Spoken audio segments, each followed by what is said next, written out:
Adithyan Chandrasekhar direct ചെയ്ത നീരജ് മാധവ്, അൽതാഫ് സലീം ഇവർ പ്രധാന കഥാപാത്രമായി എത്തിയ പ്ലൂട്ടോ സിനിമ കണ്ടു. അട്ടർ വേസ്റ്റ് മൂവി എന്ന് പറയാം. ഒരു തരത്തിലും ഒരു തരത്തിലുള്ള ആസ്വാദനവും തരാത്ത, ഒരു തരത്തിലും ഇമോഷണലി ഒരു കണക്ഷനും തോന്നാത്ത അട്ടർ വേസ്റ്റ് മൂവി. ഇങ്ങനെയാണ് എനിക്ക് ഫീൽ ചെയ്തത്. കുറച്ച് കോമിക്കൽ കഥാപാത്രങ്ങളെയൊക്കെ അവതരിപ്പിച്ച് കുറച്ച് കോമഡി വർക്കൗട്ട് ചെയ്യാൻ ശ്രമിച്ചു. എന്നാൽ അത് മൊത്തത്തിൽ പാളിപ്പോയിട്ടുണ്ട്. കോമഡി എന്ന് പറയാനാണെങ്കിലും ഇമോഷൻസ് എന്ന് പറയാനാണെങ്കിലും ഒരു തരത്തിലും സിനിമയായിട്ട് ടോട്ടലി ഡിറ്റാച്ച്ഡ് ആയിട്ടാണ് എനിക്ക് സിനിമ കാണേണ്ടി വന്നത്. എനിക്ക് അങ്ങനെ ഒരു അനുഭവമായിരുന്നു പ്ലൂട്ടോ മൂവി കാണുമ്പോൾ.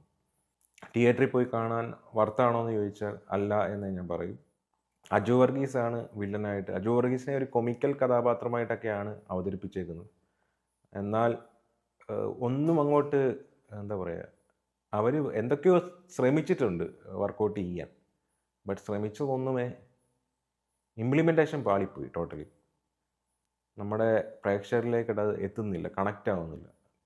കോമഡിയൊക്കെ വർക്കൗട്ട് ചെയ്യാൻ ശ്രമിച്ചെടുത്താണെങ്കിലും ഈ കോമിക്കൽ കഥാപാത്രം എന്നുള്ള രീതിയിൽ അവതരിപ്പിക്കുന്നതാണെങ്കിലും എല്ലാം ടോട്ടലി കംപ്ലീറ്റ്ലി ഡിറ്റാച്ച്ഡ് ആയിട്ട് നമുക്ക് സിനിമ കാണേണ്ടി വരും. ഇതിൽ ഏലിയൻ കഥാപാത്രമായിട്ടാണ് അൽതാഫ് സലീം വരുന്നത്. എന്നാൽ ഏലിയൻ വന്നതിന് ശേഷം എങ്ങനെയെങ്കിലും ഏലിയൻ അങ്ങ് പോയാൽ മതി എന്നുള്ളൊരു തോന്നൽ വരെയായി. സിനിമ അപ്പോഴെങ്കിലും ഒന്ന് തീരുമല്ലോ എന്നുള്ള തരത്തിലായിപ്പോയി എനിക്ക്. എങ്ങനെയൊക്കെ നോക്കിയിട്ടും സിനിമ തീരുന്നുമില്ല, സിനിമയോടൊരു കണക്ഷനും ഇല്ല. ടിക്കറ്റ് എടുത്തും പോയി, എന്നാൽ കണ്ടു തീർക്കണമെന്നുള്ളത് കൊണ്ട് മാത്രം സിനിമ കണ്ടു തീർത്താണ്.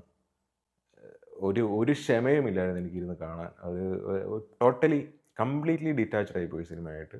ഏലിയൻ കഥാപാത്രത്തെ ഒരു സമയം കഴിയുമ്പോൾ നമ്മൾ എങ്ങനെയെങ്കിലും ഒന്ന് പോ എന്ന് പറയാൻ നമുക്ക് തോന്നിപ്പോവും. വളരെ വളരെ നിരാശയായിരുന്നു സിനിമ എനിക്ക്.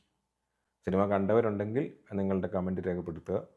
കാണാത്തവരുണ്ടെങ്കിൽ കണ്ടിട്ട് എൻ്റെ അഭിപ്രായമായിട്ട് ചോദിച്ചു പോകുന്നുവെങ്കിൽ സബ്സ്ക്രൈബ് ചെയ്യുക. അപ്പോൾ ഓക്കെ, ബൈ.